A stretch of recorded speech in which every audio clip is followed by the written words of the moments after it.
In una sola parola, complimenti.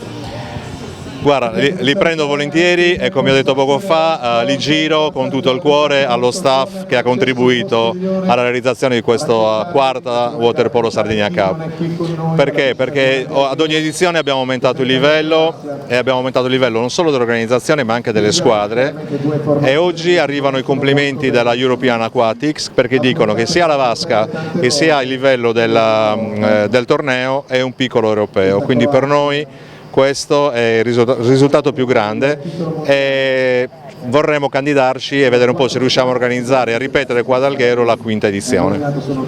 Danilo, l'abbiamo definita anche una sorta di pre-Olimpiade, perché diciamocela tutta, quando il presidente Barelli dice che probabilmente qua potrebbero esserci delle medaglie, io non dico il numero per scaramanzia, però guarda che insomma gli occhi del mondo della pallanuoto sono focalizzati sulla Sardegna, su Alghero e sulla tua organizzazione.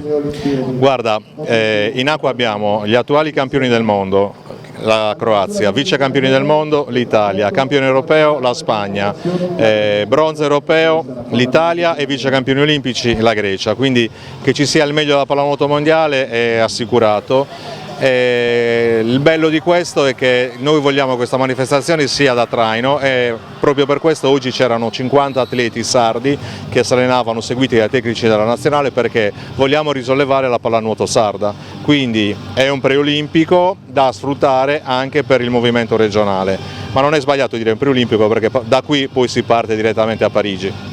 Grazie Danilo per quello che avete organizzato, per quello che ci avete fatto vivere in questi 3 giorni e siamo sicuri che l'appuntamento è rinnovato. Grazie. Grazie a voi e viva il Sette Bello.